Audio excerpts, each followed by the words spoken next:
Սիգի համար հունիսը Սևանում պարզվում է գիրանալու քաշ հավաքելու ամիսն է, հենց այդ պատճառով է լճից արդյունագործական ձկնորսությունն այս տարի կազմակերպվել է նոր գրաֆիկով։ Նախ փետրվարից մինչև հունիս եւ հիմա երկրորդ փուլով հուլիսից սեպտեմբեր։ Առաջիկայում լիճ մտնող նավակներին որսի թույլտվություն տալու համար սկսվել է հայտերի ընդունումը։ Դիմող կազմակերպությունների միջև այս սեզոնին բաշխվելու է Սիգի 189 տոննա չափականակ, օրերս տեղեկացրեց շրջակա միջավայրի նախարարությունը զգուշացումով։ Ձկնորսական ուրկանները ջուրը գցել ափից առնվազն 500 մետր հեռավորության վրա։ Ցանցերը պետք է 40 մմ-ից նեղ չլինեն, որ դրանցում հանկարծ մանրաձուկ չմնա։ Ձկան թույլատրելի չափսը դիտարկվում է 30 սանտիմետրից ավել ձուկը, որը ըստ հետազոտությունների եւ վերլուծությունների ցույց է տալիս, որ դա արդեն 2 տարեկան եւ ավել ձկներն են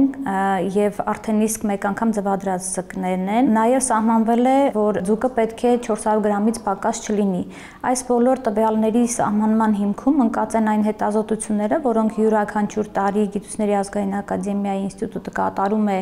հետազոտություններ Սևանալճում։ Ըստ Ոսկեհատ Գրիգորյանի հիդրոէկոլոգիայի եւ ձկնաբանության գիտական կենտրոնն ամռանն էլ կուսումնասիրի։ Սիգը Սևանում ինչքան է մեծացել եւ որքանով է որսի արգելքն օգնել պաշարների ավելացմանը։ Եթե տվյալները գոհացնող լինեն, չի բացառվում ձկնորսության 3-րդ փուլի թույլտվություն լինի։ Տարեսկզբից հատկացված 314 տոննան, որից փաստացի որսվել է 309-6-ը, այս փուլի 189 տոննայի հետ միասին առայժմ չի էլ մոտենում նախորդ տարվա որսի 679 տոննա չափականակին։ Արդյունագործական ձկնորսությանը սպառողի տեսանկյունից վերաբերող մի նորություն էլ կա։ Այն, որ 2025 թվականի հետ ավարտվելու է շուկաներում 2 խոշորը կամ 3 հատը 1000 դրամով վաճառվող էժան Սիգի ժամանակաշրջանը։ Սևանի ջրերում առանց արհեստական կերի ու հավելումների աճող բնական Սիգի գինը անտրամաբանական ցածր է ջրավազաններում բուծվող իշխանի համեմատ։ Գնահատել է պետությունն ու վերջապես վերանայել մեր այդ հարստության արժեքը այնպես, որ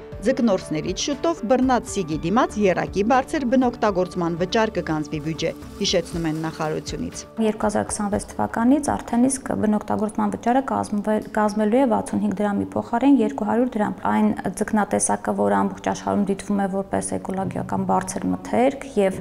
իր բնական պայմաններում աճած եւ մեծացած ձուկ է, պետք է անհամեմատ իր գինը նաեւ բարձր լինի, շուկայական արժեքը նաեւ բարձր լինի եւ սա նաեւ այս միտումն ունի։ 6 ամիս դեռ որ 5 գներով կլինի Սևանից Սիգի որսը։ Իդեպ արդյունագործական ձկնորսության առաջին փուլով հիմնականում Նորատուսից ու հարևան բնակավայրերից 1017 ձկնորս է 5 կազմակերպության միջոցով պայմանագիր կնքել, լիճ մտնելու թույլտվություն ստացել։ Քանիսը կդիմեն հիմա, պարզ կդառնա հաջորդ շաբաթ հունիսի 25-ը հայտ ներկայացնելու վերջնաժամկետն է։ Հերմինե Բաղդասարյան, Արման Թովմասյան, լուրեր։